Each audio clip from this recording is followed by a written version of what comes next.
안녕하세요. 누나제이입니다. 따사로운 햇살 아래 늘어지게 낮잠이라도 청하고 싶은 봄날입니다. 3월에 준비한 오디오북은 장석주 작가의 가만히 혼자 웃고 싶은 오후라는 산문집을 준비했습니다. 작가 스스로 서재와 정원, 그리고 책과 도서관을 좋아하며 햇빛과 의자를, 대숲과 바람을, 고전과 음악을, 침묵과 고요를 사랑한다고 자신을 소개하고 있습니다. 장석주 작가는 20살 때 월간 문학 신인상 이후 1979년 신춘문예에 시가 당선되고 시, 산문, 문학평론, 출판 편집자로 일하며 날마다 읽고 쓰는 삶을 살고 계신 그야말로 문장 노동자라는 표현처럼 활발한 집필 활동을 하고 계신 작가입니다.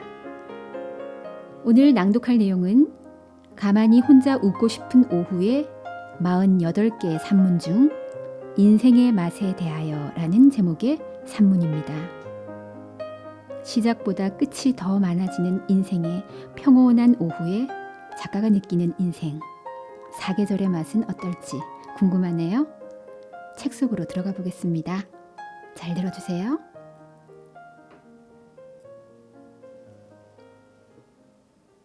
가만히 혼자 웃고 싶은 오후, 장석주 산문집.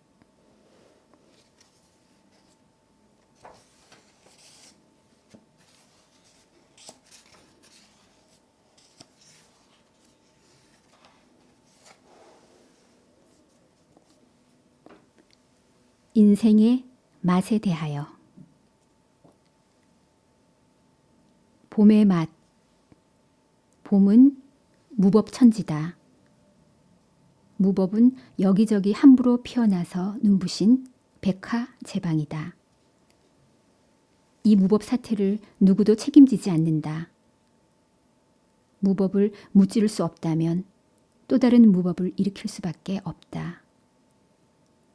당신이 이 무법천지 속에 불쑥 모습을 나타냈으므로 나는 당신을 알아볼 수 없었다. 당신은 먼 데서 밥을 먹고 나는 밤나무 숲 근처의 시골집에서 혼자 자고 깨어나 밥 지을 쌀을 씻었다. 혼자 밥을 지어 먹는 사람은 쓸쓸한 사람이 아니다. 혼자 밥 먹는 사람은 조용하고 경계하고 삼가며 두려워하는 마음으로 만물을 대하며 그 무엇에도 구애받지 않고 자유롭게 사는 사람이다.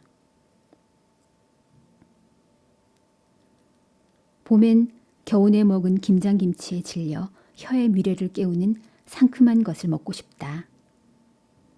봄에는 땅에서 지천으로 돋는 여린 풀들을 뜯어 먹을 수 있으니 반찬 걱정을 덜 수가 있다. 봄풀은 땅의 기운을 잔뜩 빨아들이며 쑥쑥 자라난다. 문명 진보의 속도가 아무리 빨라도 이들 봄풀들이 머금은 생기를 재현해낼 수는 없다. 민들레, 쑥, 제비꽃, 원추리, 소리쟁이, 돌미나리 따위를 씻어서 된장에 무쳐 먹는데 김장김치의 염분에 질린 입맛을 돋우기에 적당하다. 날이 더 따뜻해지면 집 옆 둔덕의 두릅나무에 돋은 두릅순을 따서 살짝 데쳐 초장에 찍어 먹는다. 그 맛과 향이 기막힌 탓에 묵은 반찬들에 눌려있던 미각이 화들짝 놀라 깨어난다. 여름의 맛. 돌연 흰 화염이 펄럭이던 여름이 끝난다. 폭염에 대처하는 내 자세는 비루하고 용렬했다. 식초를 쏟아내는 듯 따가운 여름 일광의 뜨거움과 눈부심을 끌어안지 못한 채 그저 도피하기에 급급했다. 공기가 뜨겁게 덮여질 때 온몸의 땅구멍들은 땀을 토해내기 바빴다. 나는 물속 돌 밑에 잠자리 유충처럼 냉방된 카펫에 엎드려 겨우 내 책이나 몇 권 읽었을 뿐이다. 늦더위 가신 뒤 바위조차 부서뜨릴 만큼 기세등등하던 햇빛의 열기가 쇠잔해지고 녹색 식물들은 기진함에서 깨어난다. 여름 내내 맹렬하게 울던 매미들 하나 둘씩 떠난 뒤 어디선가 혼자 남은 매미가 가느다랗게 운다. 혼자 남은 이 매미 소리는 처연한데 천지간의 기운이 속절없이 바뀌고 있음을 예고한다. 여름 매미의 울음소리는 우렁찼으나 여름 지난 뒤 우는 매미의 울음소리는 여치 소리같이 가늘고 스산하구나. 아, 이 늑된 일을 어찌하리. 가을 정원의 감나무와 모가나무 따위는 노랗게 물든 잎을 떨군 채 서 있다. 가을 기운을 품은 찬바람이 일면서 인생의 어느 부분이 휘어지면서 다정다감해진다. 나는 조금 더 겸손하고 착해질 것이다. 계절이 끝난다는 것에 안도한다.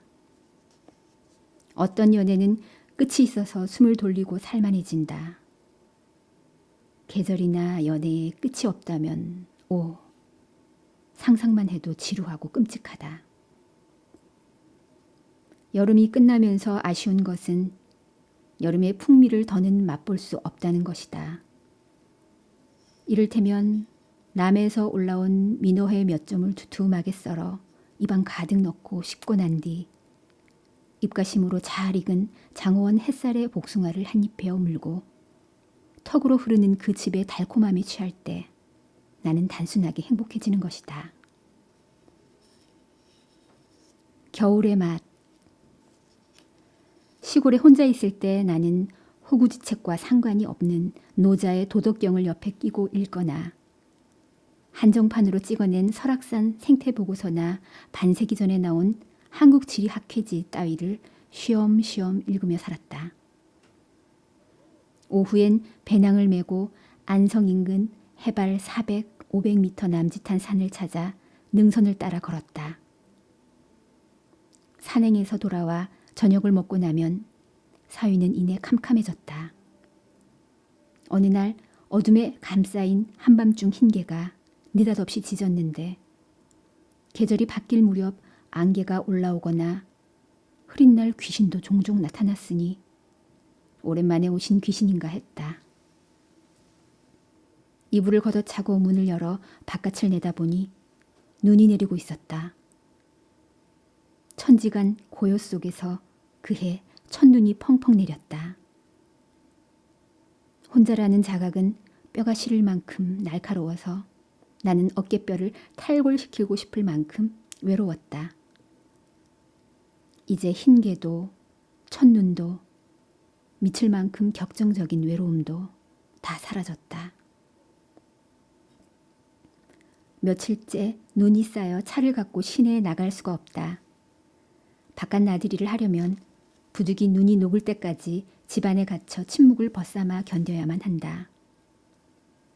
바깥 나들이를 할 수 없으니 몸이 베베 꼬일 정도로 권태롭다.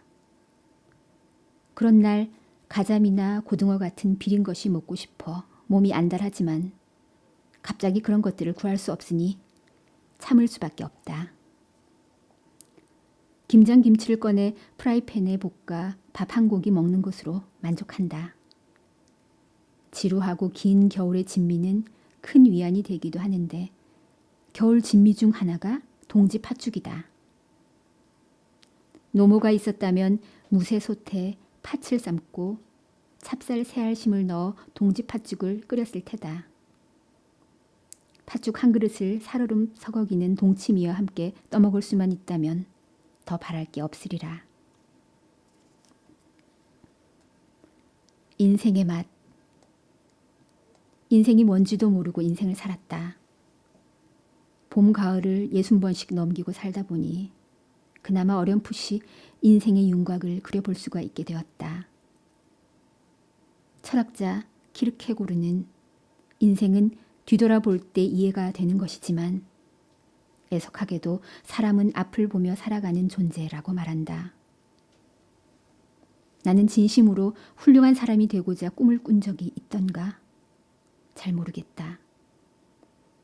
현실 조건에 눌리지 않고 애써 잘 살아내려고 했건만 크게 이룬 것도 없고 남의 손가락질을 받을 큰 과오도 없었다. 40 넘어 도시 생활을 접고 시골에 집 짓고 내려와 침묵의 신봉자가 되어 산 것은 잘한 일이다.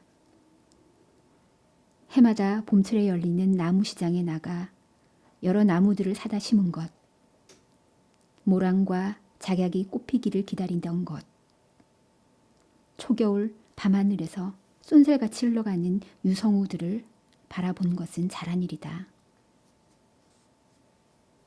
인생이 배움의 연속이라는 깨달음은 삼엄해서 부지런히 책을 구해다 읽었다. 작은 깨우침이 없다고 말할 수는 없지만 살뜰하게 행동으로 옮기며 살지는 못했다. 누군가 손가락으로 달을 가리킬 때 달은 보지 못하고 달을 가리키는 손가락만 쳐다보며 살았다. 그저 밥 굶지 않고 살며 책 몇 권을 썼다. 그런 내게 인생이란 신성하지 않고 그렇다고 아주 느른하지도 않았다. 어때요? 살만했나요? 누군가 인생의 맛에 대해 묻는다면 나는 입을 꾹 다문 채 아무 대답도 하지 않을 테다. 혼자 속으로 이런저런 생각을 굴리겠지. 인생이란 아주 씁쓸한 것만도 그렇다고 달콤한 것만도 아니었지만 인생은 살만한 것이라고 말할 수 있다. 인생의 맛이 고작 어제 남긴 식어버린 카레를 무심히 떠서 먹는 맛이라도 말이다.